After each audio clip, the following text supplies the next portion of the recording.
Welcome back to another episode of The Nudge.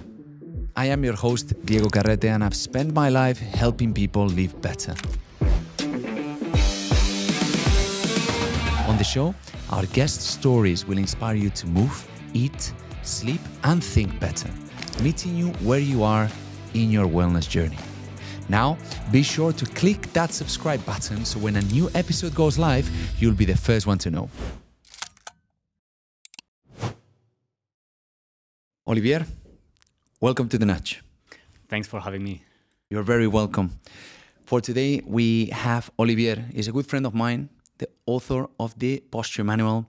He's an ergonomist, occupational health expert, father. How many hats do you wear on a daily basis, Oli? Too many probably, but just many enough also.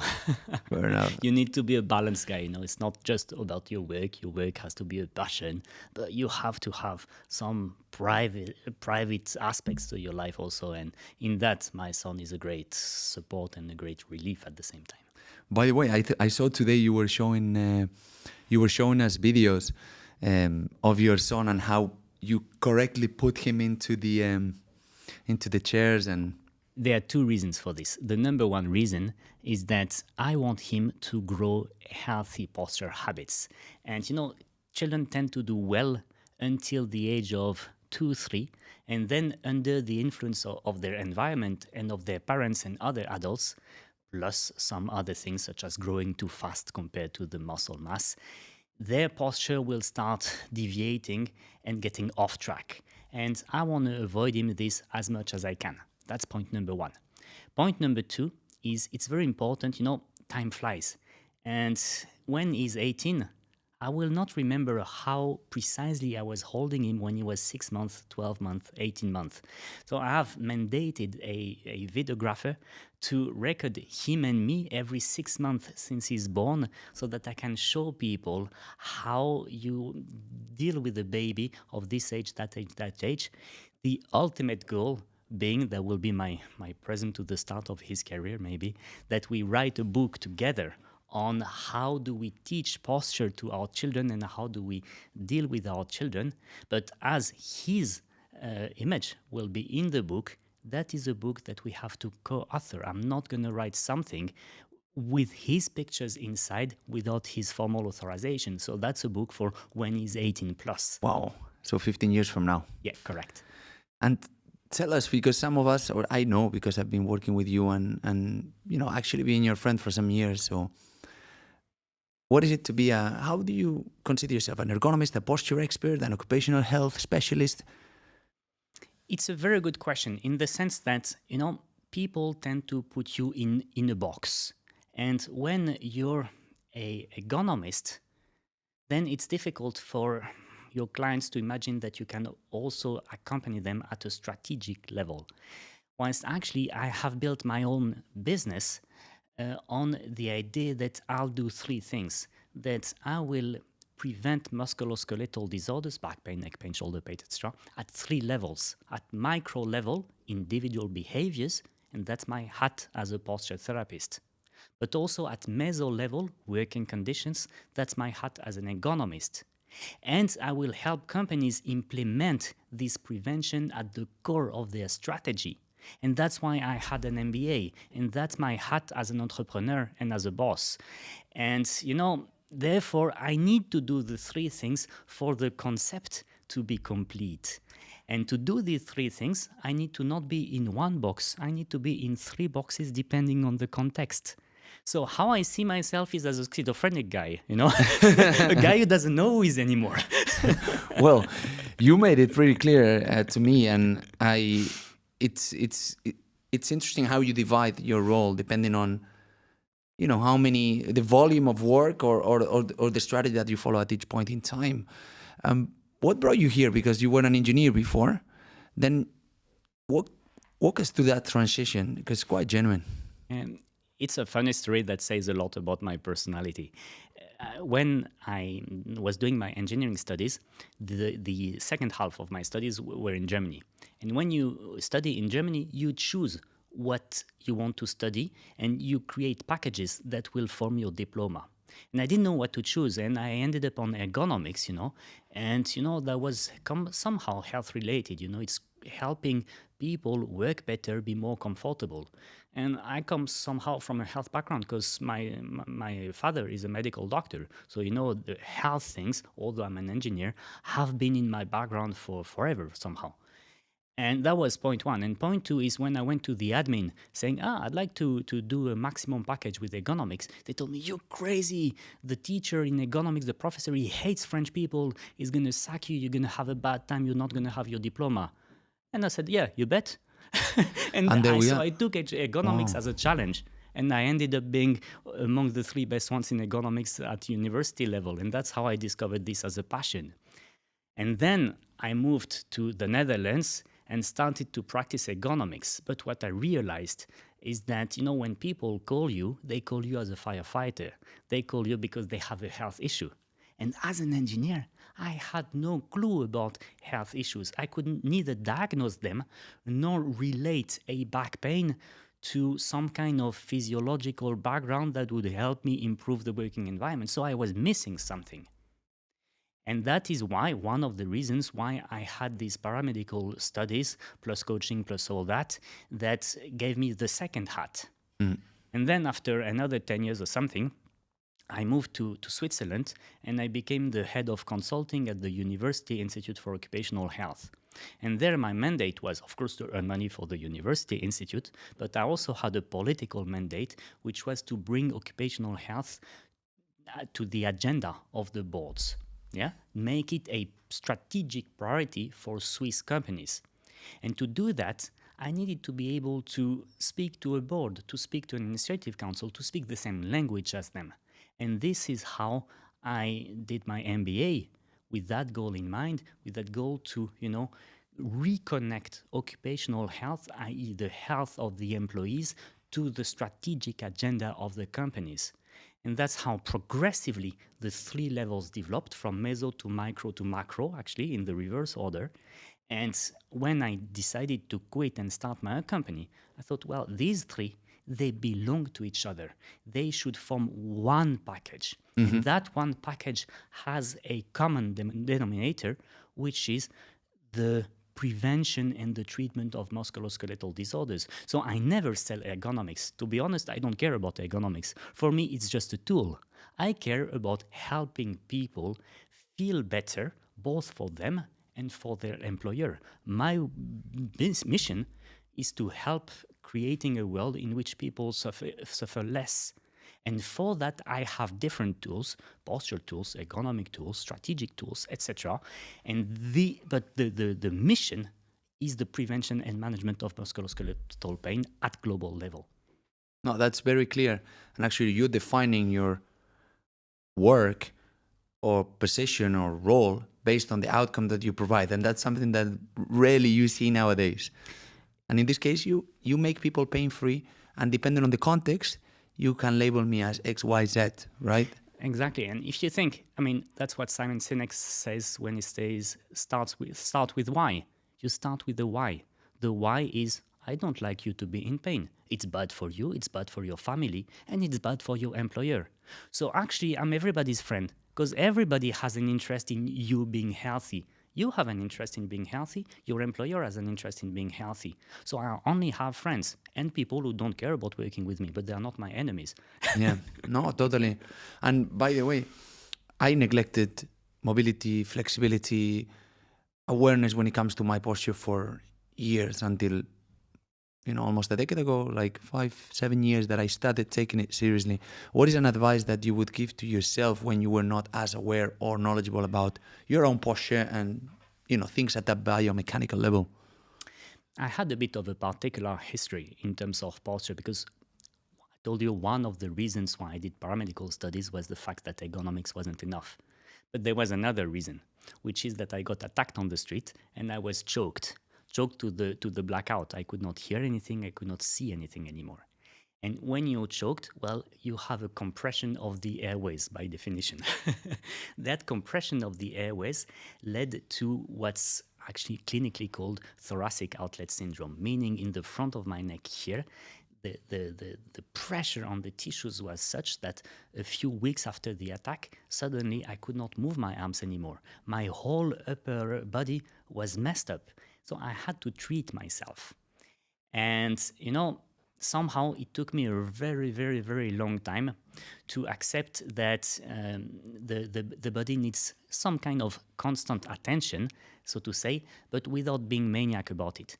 In other words, you need to listen to your body and accept that every system has limits.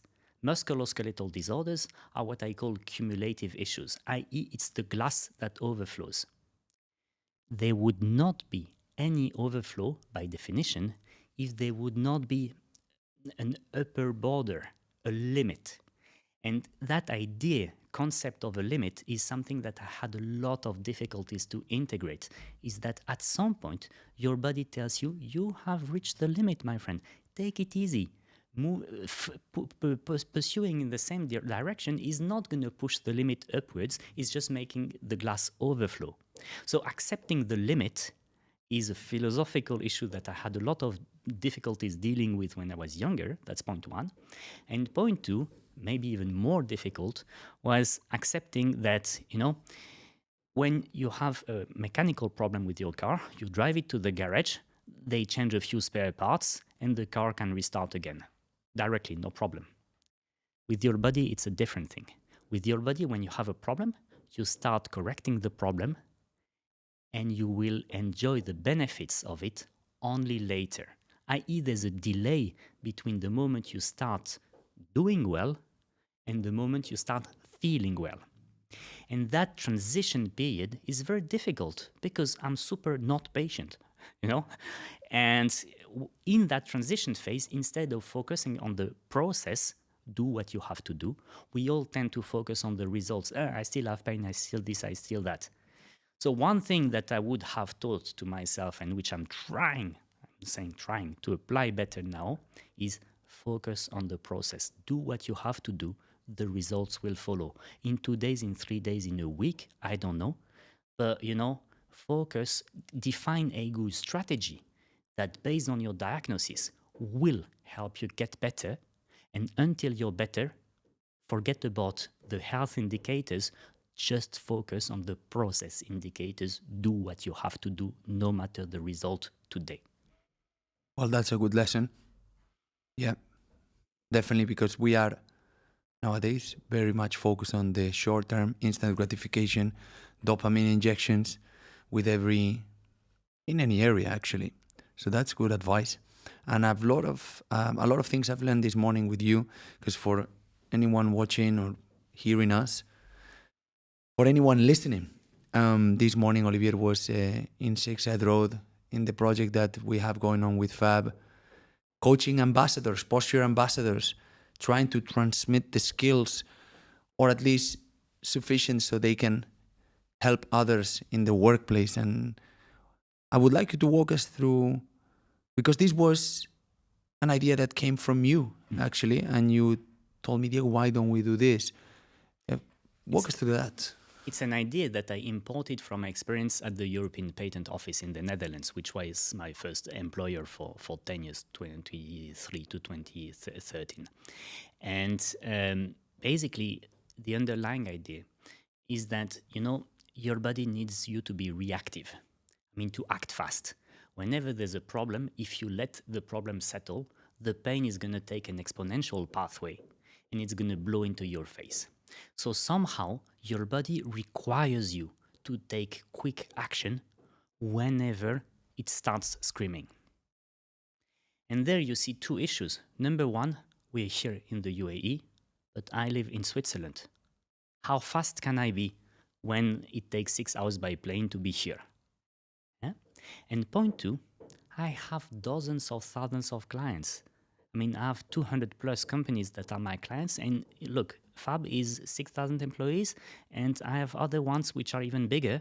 So, I have dozens of thousands of people, quote, under my responsibility, direct or indirect. I cannot be at the service of these dozens of thousands of people when According to the musculoskeletal surveys I give, 60% of the people have neck pain and 50% have lower back pain. I mean, at some point, be realistic.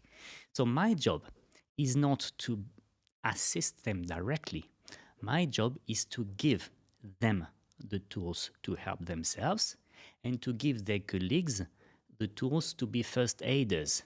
And more, throughout my career, it's what I'm trying to do. I'm trying to give the world competencies that will survive me and to remain focused on bringing what others can't bring because, say, I have 20 years of experience out there. When I wrote my book, I always thought, if you die tomorrow, what do you want the world to know after your funeral? And so I wrote my book with the greatest generosity that I could have in 2019 back then, which is, okay, what do I know? And everything I know, I'm going to try to explain it in the most structured fashion so that someone who takes my book, reads it once, gets the content, reads it a second time, gets the structure, and then can open a competing company because the company is good for the world. So the more companies and the more competitors I have, the better the world. Wow. That's my heritage. Were you surprised that organizations invest in wellness in the way that Fab is doing at this point? I would say two things. I'm happy that Fab and other organizations invest in wellness because it's a good thing. It's a good thing for them, and it's a good thing for their employees. Now, you could look at it the other way around also, is that I'm disappointed that not more organizations take it that seriously. Because, as I just cited, 60% of the people have neck pain. That's massive. Absenteeism due to musculoskeletal disorders is the first source of lower performance in companies, of absenteeism and of actually presenteeism. You're not as effective in doing your job when you have neck pain. We estimate that the productivity loss as soon as you have pain is 10 to 15%. So, it's a strategic priority. It's also an ethical and a humanistic priority. So I'm very happy that some companies decided to take that step, but I do believe that more companies should take that step, and that, to be honest with you, the school system should take that step. Because if you look carefully what I'm doing, I'm just spending my days trying to correct the bad habit of adults. It would be way easier to give good habits to children, no? 100%. What is one type of pain that you observe and you think and you see is most common amongst desk-bound workers or even children? I mean, my statistics are quite clear. There's a lot of back pain, lower back pain, but there's even more neck pain, which is not super surprising because if you look at the way the body is built, the neck is like the roof of the house. So if the floors of the house are a bit shaky, well, in the end, all that gets accumulated in the upper floors. Yeah? So there's no big surprise that the neck suffers from what you do wrongly directly with your neck, but your neck also suffers from what you do wrongly with your lower back. The neck pays the price for everybody. So there's more neck pain than the rest. And neck pain, I think, is also fed by the mobile screens and all that. And I would say the disease of the century is not back pain. The disease of the century is neck pain, and I'm very worried when there's an Australian study that has shown that in middle to upper class teenagers, 12 to 15 years, 30% of the young people say that they have constant or quasi-constant neck pain. I mean, the guys are not even don't have a job. So they're not on the labor market yet. They already have constant pain. How will they be when they're 50? So, this will contribute to a labor shortage that we're already seeing a lot. I mean, in Switzerland, there's an explosion of the cases of permanent invalidity in the 18 to 25 years old people. So for them, At this stage, it's more of psychosocial origin, depression, and at invalidity stage, it's less about, for now, about musculoskeletal. But I mean, these are, indicators that company owners should be very worried about. When the next generation is already broken, well, my question is simple: is how will you replace those of your employees who are now reaching retirement age? Oh, those statistics are blowing my mind right now. Wow. Should companies then mandate enforce ergonomic assessments? What is your view on that? I think there are different level of maturity in this respect. There are companies that don't care. And for companies that don't care, what the literature has shown is that law enforcement is the only way to make them change their practices. That means labor inspectorate. Yeah? But, this is not the best way to make people change the way they treat their employees. Because if I force you to do something or not to do something, will you do it with your heart? Will you do it with sincerity? Will you do it with integrity? Not really. You'll do the bare minimum package because I force you to do so otherwise you get a fine. So, that's not the best way to do that. What would be better is that CEOs understand the strategic relevance of investing in the health of their employees, and that they understand that it's really part of the strategic priorities. If you look at the balance scorecard, which is the model developed by Kaplan and Norton to guide company strategies, basically it says the following. It says if you want to reach a certain vision, you need to have goals which are interconnected with each other with respect to 4 axes. Number 1 is finances, because everything costs money. Yeah. Number 2 is related to your clients' products and services, so the external things. Number 3 axis is related to your internal processes. Yeah? And that every corporate does quite well. They have strategic papers that cover these vision, finance, processes, clients, products, services quite well. But what all forget is the 4th axis of the balance scorecard by Kaplan and Norton, which is the organizational development, which includes the health of your employees. What I mean with that is that don't forget that your products and services are developed and sold by your employees. Your clients are served by your employees, your processes are applied by your employees. Hence, the performance of your company, which you usually measure in financial terms, ultimately rests on the performance of your employees.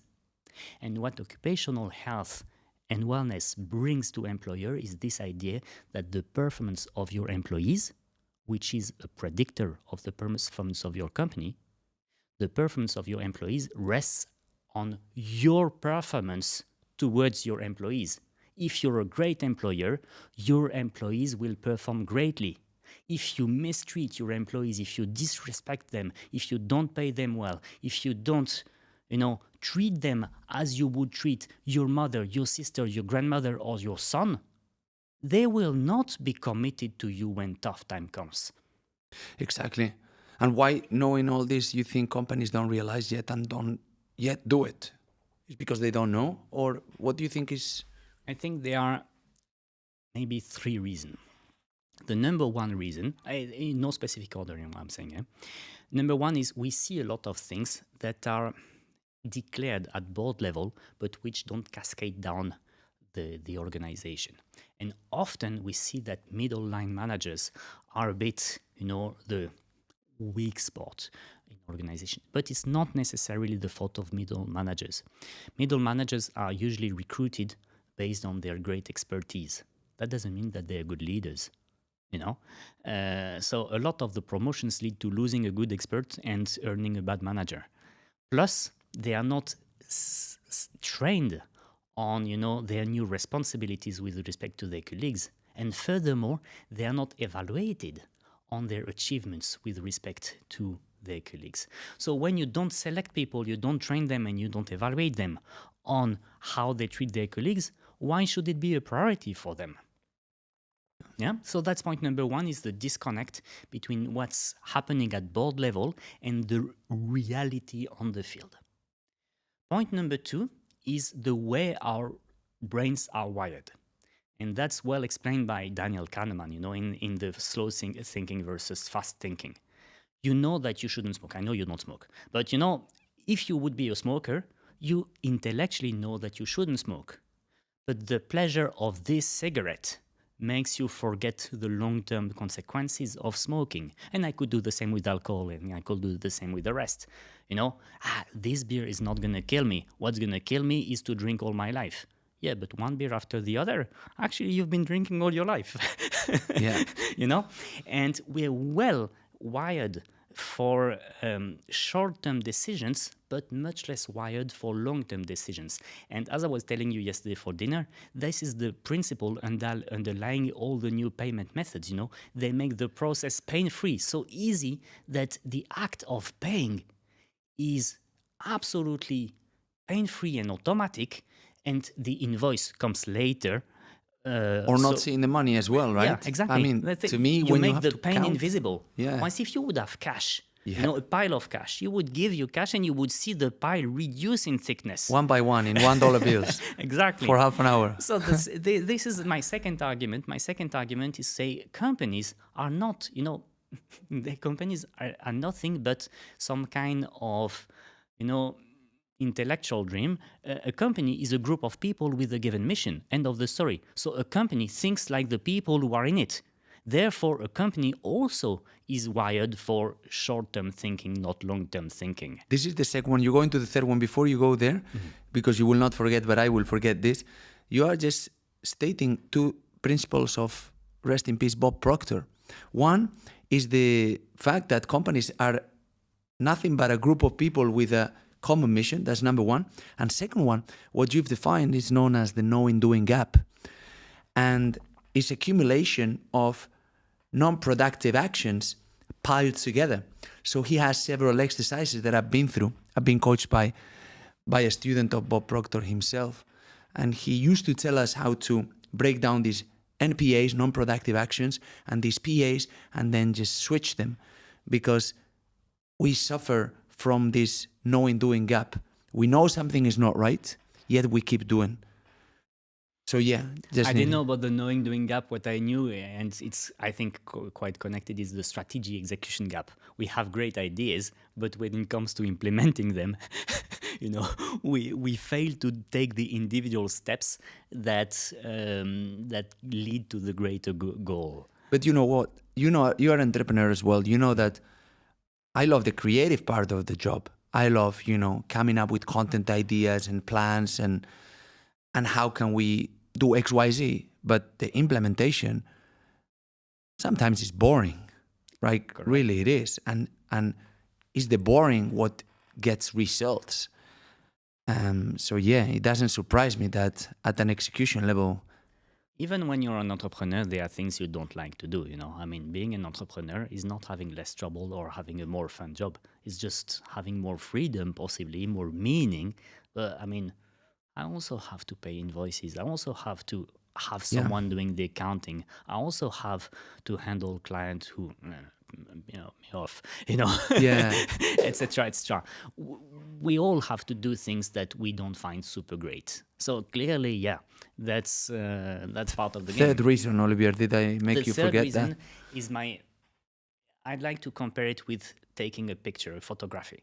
If you take a photography, you're going to choose how wide is the angle of the photography. So how wide you will look or transcribe the reality, and how deep your photography will be. Yeah, the field of depth. Now, going back to companies, what does this mean?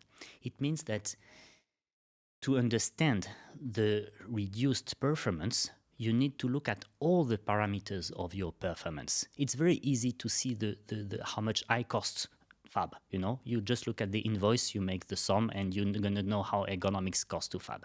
But do you know how much I save you actually? No, because you're not equipped with the right indicators to measure it. Maybe you measure the absences, but it's not even sure that you measure the cost of the absences in terms of lost production hours, in terms of salary, in terms of anything. Plus, when you're not comfortable on your chair, actually you're less engaged, you're less focused, you're less all that. How do you measure that exactly? And when I have other companies, I've not seen that at Fab, but that have chairs. I mean, you would honestly not sit any family member of yours on this chair. Well, employees will not Spikes feel up. will not feel valued or respected when you offer them such working conditions. What's the cost of that disengagement that you provoke? So we need to, if we want to measure the right return on investment, we need to be equipped to measure a ton of things that are impossible to measure. Point number one. So that gives, companies have a tendency to have a tunnel vision. They measure what they can measure and they ignore the rest. It's not because they ignore the rest that the rest doesn't exist. It's just that they're not equipped to measure it. That's point one. Point two, if you want to measure the return on investment, i.e. gain or loss of productivity, tell me, what's exactly the right timescale to measure that? Is it a day, a week, a month, or 10 years?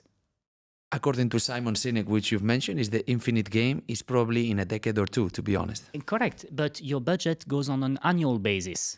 Yeah, and your quarterly reports are by definition quarterly, every 3 months. So, this is the thing, is at some point, you have to understand that if I tell you to do this or that differently, over the next 5 minutes, you may lose a bit of time. But if you remember that a shoulder for which you get surgery will send you 12 to 18 months at home, and you take that risk over a 10-year period, 18 months at home over 10 years, that's 15% of productivity loss. So depending on how deep you will choose the field depth, how far you look, the productivity assessment and the return on investment will be different. And therefore, my conclusion on this third point is I don't think that we should feed this game of making people believe that everything is measurable and that we should do only things that are measurable. There are things that we don't do or that we do because they are the right thing to do, end of the story. And this is called, leadership by values. There are values. You have to treat your employees as you would treat your mom, your grandmother, and your son, because they are human beings. End of the story. You have to treat your stakeholders exactly like you would treat your grandmother, your dad, or your son also, because they are human beings. And all that does not need to have a figure attached to it for being done. No, that totally. And yesterday I got asked this question in the HR MENA Summit, small keynote. And they asked me, how do you measure ROI, right? I'm not sure if I was right. I've mentioned, not always you can measure specifically in the short term how things are beneficial, or at least how much return you're getting. But I did mention engagement. I did mention loyalty. I did mention, you look at insurance policies, you look at absenteeism. If you would have to write a checklist on the tangible things that you can measure from your experience with so many companies, what are the 4 or 5 things that you can actually measure? The best way I've found to do that, the thing is, even if you measure absences, cool, you measure absences, but during COVID, the absenteeism rate was very high. Does it mean that my economic campaign were bad? No. Correlation it just means doesn't... that there were other factors. Yeah. Now you measure, say engagement. Yeah, okay, you will measure that people are more or less engaged. But return on investment is in financial terms. So what dollars do you attach to each percentage of gained or lost engagement? That's very difficult to say. So the way I do with companies is I deploy a musculoskeletal survey, which is a simple tool. It takes 4 or 5 minutes per employee. And for each region of your body, we ask, okay, did you have pain there in the last 12 months? If so, what was the maximum intensity that you felt? Did you feel the pain in the last week? Did the pain prevent you from doing your activities normally? And intuitively, how much do you associate this pain to your working conditions? Meaning, if you have ankle pain, but you fell whilst doing sports, you have pain, but that has nothing to do with your work. And with that, we can produce indicators. In particular, one indicator that I give to people is what is the percentage of your employees that feel pain above 7 on a scale of 10. Why 7 on a scale of 10? Because when you have pain at that level, it's pain that wakes you up at night, pain that makes you consult whether your physical therapist or your GP, and pain that makes you stay at home instead of going to work. So, it's a good indicator for business continuity. It's a precursor of absenteeism.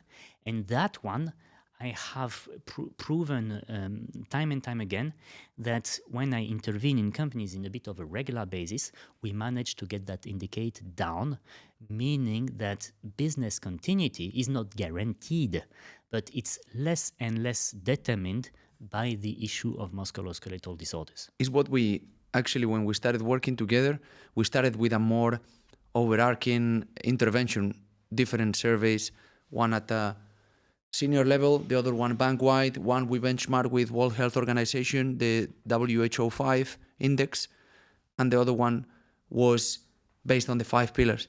But I believe this will be done further down the line with us, right? We will do it together to dig a little bit deeper at the right time. It's sort of a level 2 intervention, isn't it? Yeah, that would be my goal also. Now, when you have surveys in companies, you always have to bear in mind that what matters is the response rate. And you will not have a great response rate if you have a new survey every 6 months. So the surveys need to be well coordinated with respect to each other. And therefore, we really need to have a good discussion with HR and others to, put our own surveys in the general calendar of the FAB surveys. That's point one. And point two, when I tell you that my survey is 4 or 5 minutes, it's not by chance. It's because a survey that lasts more than 5 minutes, you see the response rate going down. Drop. Yeah. So surveys need to be short and they need to be not too frequent. On the other hand, companies like to measure a ton of things. So how do you connect the two? It's not easy. And this is why, it's so important that, our relationship with the other department is a close working relationship and a trusted relationship. It's because, we need to have a good coordination altogether. Yeah, we need to make sure that people are receiving the right messages at the right times. So that's interesting, something to take into account in the future. And on practical terms, for this chair, I'm realizing after your session this morning, it's not that it's not ergonomic. I'm just too tall. My legs are just too, you'd call me giraffe, it's okay. But Flamingo. Yeah, flamingo, either of. But why does someone has back pain, why someone doesn't? Is the person that doesn't have pain aware of how to sit and vice versa, or your behavior is definitely, and what I mean with behavior, your behavior also as determined by your environment, meaning your behavior is that you're slouching. I'm not saying you're the guilty one. Maybe the chair is the guilty one, but the result is that you're slouching. Yeah. So your behavior is one of the parameters that will determine your future health. But I'm sure that you have heard somewhere in your village somewhere the story of a grandmother that smokes her pack of cigarettes every day and she died when she was 102 years old. Everybody has a story like this somewhere or who was drinking every day and still she reached 100 years old.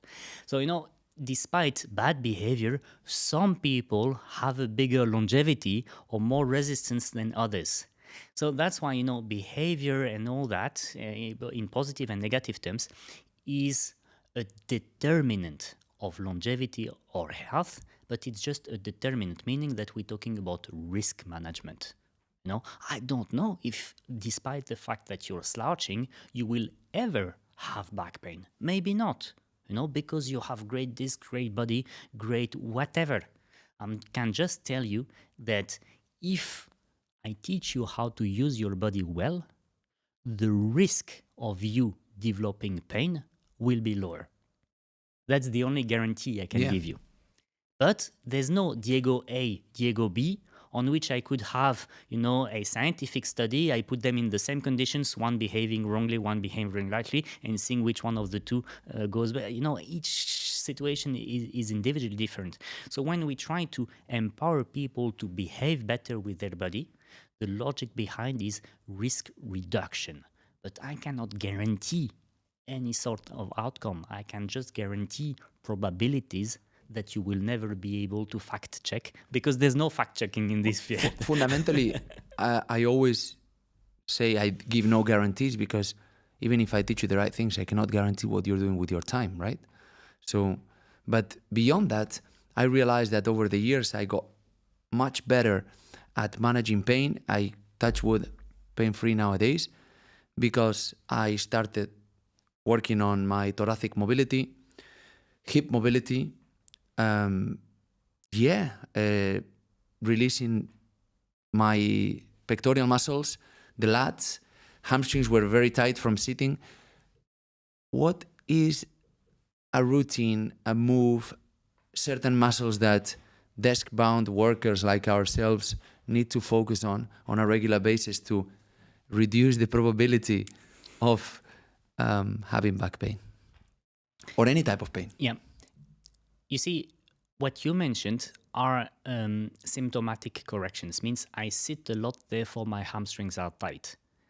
In my approach, I would split in two things. It's what can we do to avoid that your hamstrings become tight?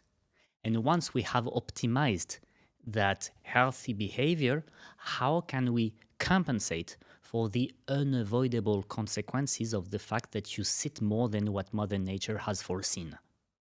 See the thing? So, they are health promoting behaviors and they are illness correcting behaviors.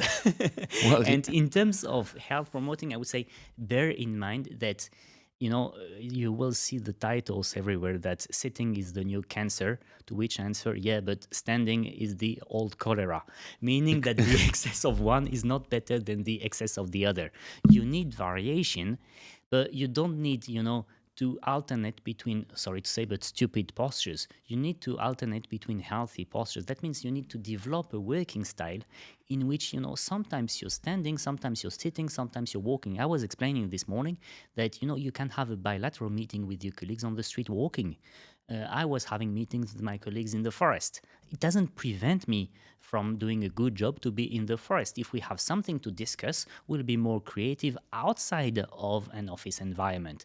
And these are, working styles that are a bit shocking in some organizations because, there's this culture that your working time is time behind your screen, whereas you're not inventive behind your screen. Well, physiologically, you mentioned it this morning, and biomechanically, if you are sitting, then you have a compressed thoracic box or your lungs, then less oxygen is flowing. Definitely. But, we're still in this post-industrial culture where, remember the modern times from Charles Chaplin, your time behind the machine is your production time. While in service jobs and intellectual jobs, it's not like this. Your screen is just a tool, but you know that you don't get the idea of the century behind your screen. You get the idea of the century under shower, on the beach, in the forest and all that. So, that's something we need to bring to people and their employers is in service jobs, our working time is not desk bound.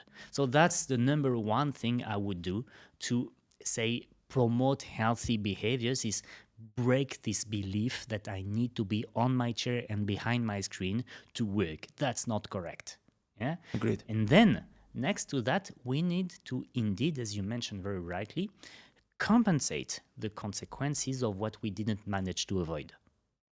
Yeah? And basically there are two things there. Our lower backs tend to be too compressed and our upper body, that means above the diaphragm, tends to be, this rounded shoulders, forward head posture, round mid back, vicious cycle. And these are the two main topics that we need to fight. So it's about decompressing the lower back more and reopening the thoracic area more. And on my YouTube channel, you find a lot of exercises, and as well as in the Posture Academy, my online programs, you find, it's not like one move is going to resolve it. It's a chain of things. It's So a combination. you'll find the combination in these programs. But if there's one that I would like to, and that I do teach to everybody because it has massive effects with a very short investment time, is have a look at the upper body reset that I have on the YouTube. You type upper body I reset, taught it. Olivier. I stole it from you last year. I didn't say it was you, and I taught it to hundreds of people at Fab. No, I'm joking. I did say it was yours. I remember. The upper body reset goes from wrist To elbows, to shoulders, to neck, to lower back, and flexing forward to reopen, therefore decompress that lower back that tends to be too compressed. And this is not strengthening anything, it's just relaxing. The key of that exercise is frequency. The key of this exercise is to remove the tension from your body How before. often? Every hour? No. Yeah. Every hour? I mean, my usual advice is aim at 10 times a day, because you work 8 hours and you do it once more before you when you come back home, and once more before you go to bed. So you go to 8 to 10. And people tell me, yeah, but two things. One, I'm going to look ridiculous. Don't care about that. You need to be healthy. It doesn't matter what others think. And number two, yeah, but it's a lot. I won't have the time. No, you won't think about it, but you have 10 times 30 seconds in your life, believe me. But, even if you don't do it 10 times, it doesn't matter. Currently, you do it 0 times.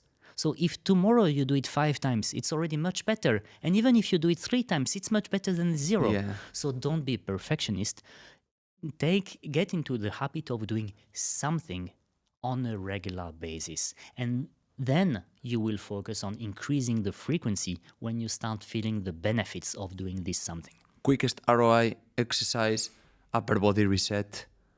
My advice, At least your favorite from your yeah, experience. Yeah, it's also my favorite because it's one of the safest.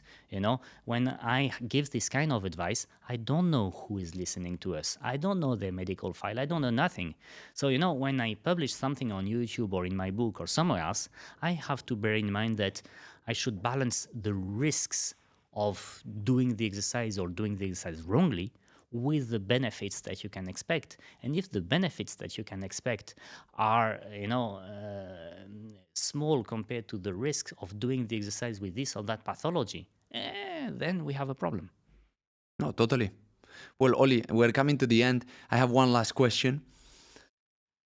Advice to any organization that wants to seamlessly and sustainably integrate wellness, and what can they take from Fab, from what we are doing? I think the key is that if you want to integrate wellness in the organization, it has to, start from the top, i.e. there has to be a strong commitment from the CEO to move into that direction, because at some point you will have to have budgets and things like this, and that cannot be done against CEO's will. Point 1. Point 2, you need to go step by step. At Fab, we have defined this, and I still find that it's a very smart move, this dual structure in which we say, look, there will be individual interventions and environmental interventions, behavior and environment. That combination is great. And the second element that we have defined, which goes together with it, is to say we are not aiming at 100% of the population. We're aiming at empowering people who want to be empowered and create a snowball effect so as to take the other ones with us. So, we do things properly, but we do them one step at a time without forcing anyone, but with, trying to create. We're nudging them. Yeah, exactly. The That's nudge. nudging. That's why. Nudging them. We're That's what nudging we're them. doing. Exactly. Okay. Well, Olivier, it was a pleasure to have you here today at The Nudge. Thanks very much. It's a pleasure to have you this week here. I've attended every seminar. I still find it that you're a true magician. So I'm very grateful to have you on board. And looking forward to the future together. Thank you, my friend. Thanks very much for your trust. And I mean, it's a great honor to be with you guys in the UAE. Until the next one. With pleasure. Bye-bye.